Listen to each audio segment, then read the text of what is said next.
Good morning, everybody. Welcome to day 9, or good afternoon if it's afternoon where you are. Today we're going to be looking at some spirals and ropes that we could add into our piece. So the first one over here, this is a curl, a herringbone curl, and I will show you how to achieve this. You can make it longer and it'll just keep going, and I'll show you that in a minute. This here is just a 2 herringbone beaded rope straight, but I added some stuff in between just to show that you don't have to stick with plain straight ropes. You can add stuff into them, make them wider and narrower as they go. This is a twisted 2 bead herringbone. And I'm not going to go deeply into this either because there are, lots of good tutorials on the internet.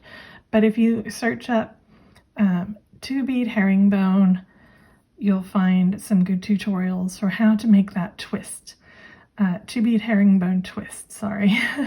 But essentially it's done by, if you look carefully here, you actually sew up into the bead above it on your second go, and that pulls those sides, starts to pull those sides together, and that's what starts to create the twist. So this is a really good one to add leaves and little things sticking off of it to make it look like branches.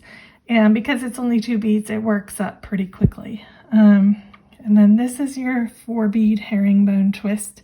Again, there's like thousands of tutorials on these, and many books and things have this in it. So I'm not going to do, teach you how to do it right now. But if you're interested, this is 4 bead herringbone. This is slow to work up. It does grow very slowly, but it looks amazing. So if you're in a hurry, you don't have to, maybe do the 2 bead. And also there is a 3 bead herringbone twist you can do as well, that I know Jill Wiseman has a tutorial for on her channel, and that gives you a more traditional rope looking rope, because if you think about like a standard rope, it usually has 3 parts to it. So that's a good one for doing actual rope if you're putting a piece of rope like I am in your piece. So right, I'm going to quickly show you how to do the curl, and then we'll look at these two at the end. Okay, so let's look at how we can do a curling herringbone ribbon that kind of spirals around, okay? So we need to just begin our herringbone first of all. So what you want is you want 2 smaller beads on the end. So I'm using 15s. You could use 11s and 8s. I'm using 15s and 11s. So you're going to have your 2 on the end, and then my 2 11s. I'm going to push that down. And I'm going to go back up through the 2 15s. Okay, and I'm going to go down the 2 11s. So I'm just doing a ladder stitch here. Then I'm picking up my 2 next 11s, going down. I do have a video for herringbone starts if you want to start from herringbone straight away. That's on my channel as well. Oops, I need to move up here. But for this, I'm just going to do this because this is what most of you understand, and I don't have time to explain what I'm doing with something completely different to you in this video. So if you're interested in how to do a true herringbone start, starting from herringbone from the very first stitch, go check out that video. Okay,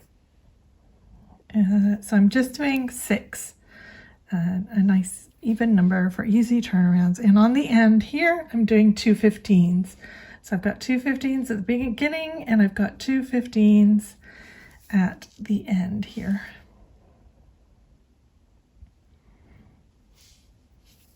Okay. And I am just going to loop under my bottom thread and go back up my 2 15s for my turnaround. Okay.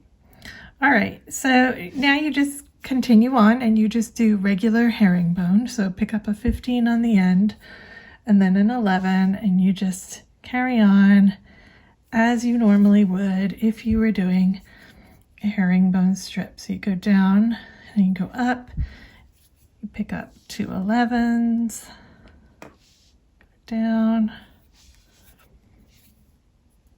go up,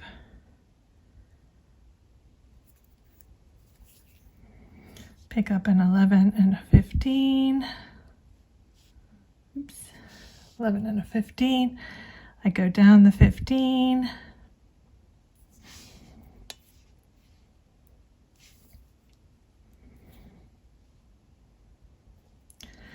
and then I like to catch under the little thread that's in between the first and the second bead where I'm coming out. Oh, wait a minute. That was a ladder stitch, so I have to go all the way down to the bottom because there's not one in between there. I was like, where is it? I'll catch right here instead.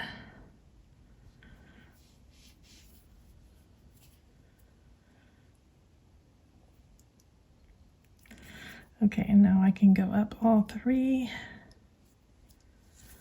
Hopefully that'll catch. Yes, okay. So just carry on and make your herringbone to the length that you want. So you're just adding 2, going up the next column, adding 2, going up the next column, and etc. So I will make this a little longer and then I will come back to show you how to make it turn into a twist. Okay, so I've made about 1 inch of herringbone here. You could do a thinner strip. You could do 4. So just have a 15, an 11, 11, and a 15. It would work up a lot quicker than mine is. I'm nearly out of thread here, so I'm just going to show you the concept. So first of all, if you are a tight beader, be careful to leave enough tension on the edges so that they can kind of not start to warp. So you need to kind of, herringbone is a stitch where you need to really relax to get a good even tension on it. Okay. All right, so I've just come down here. I'm ready to do my turn, but I'm going to show you how to make this curl. I'm just going to sew down this entire side of 15s right here. Okay. So, and when I pull this, we're going to get a nice curl. And this is what makes it curl, is having these smaller beads on the side are what allow you the space to kind of pull it in, because the middle is thicker and the outside is thinner. You have more gaps in between these 15 O's. So I'm almost to the bottom here. I'm using size 8 thread for this, so it's a little tricky to get through. Okay. All right. So I'm not pulling tight yet. So my herringbone is still flat, but watch what happens when I pull tight. You see how it's made a curve? So if you imagine that on a grand scale, you can make twisty, curly ropes. And that's only pulling one side. You don't need to pull the other side. I would just pull one side. But you can see how that's going to make, you know, if you had a long piece, it would, and you can control how curly it is by how tight you pull that edge thread. So that is how we make these curling ropes. And like I say, I would probably do a thinner one. I would probably even do it with 8/0s and 11s, so it works up much quicker. But I just wanted to show you that because you can make lots of fun twisty ropes with that. Okay, all right, so let's move on. Okay, so lastly, I want to talk about simple spirals, and I do have written instructions for these that I will put in the files in the group if you don't know how to do this. I taught these stitches to kids age 10 to 14 at summer camp one year, and they got it. So if they can get it, you can get it, okay? So this is a single spiral for those who've never done it before, and you need a core of kind of 8/0 beads because you go through each bead in multiple passes, but the outside beads can be any beads you like. So this is formed by basically making a loop going down to the bead before where the last one, make a loop go up above one. So you can use any beads you want for your loop beads. So if you wanted to make it look like a wave, you could have like some blue beads and then maybe, I don't know, a clear drop and then maybe some white beads. And you could mix up those ones on the top and then it would look like blue kind of going along with the splashes that spiraled around. Or obviously, if you want it to make it look like a plant, you could just do it, you know, all in one color. And you can even go back through at the end and add leaves coming off if you wanted to. So that is a single spiral. This is a double spiral. It's the same concept. I have 8/0s in the core. It's kind of hard to show you, but there they are. And it's made by doing 2 loops and then turning, and 2 loops and turn, and 2 loops and turn. So each time moving up a little further. So you can see that by varying the colors, you can get really cool effects.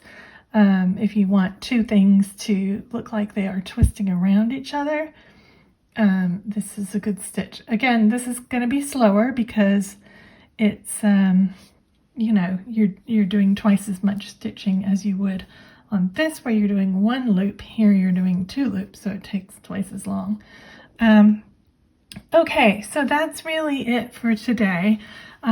Today's kind of a catch-up day. Most of you probably know spiral ropes already, so I'm going to allow you to go off and do your own thing. Like I said, I will put a couple files in the group if you need instructions, but otherwise think about how you can add some twists and curls and ropes into your piece. Okay, tomorrow we will be doing our final little animal, and then we only have 1 day left. We'll be sewing up and things, and then we'll be done. So I will see you guys then. Take care. Bye for now.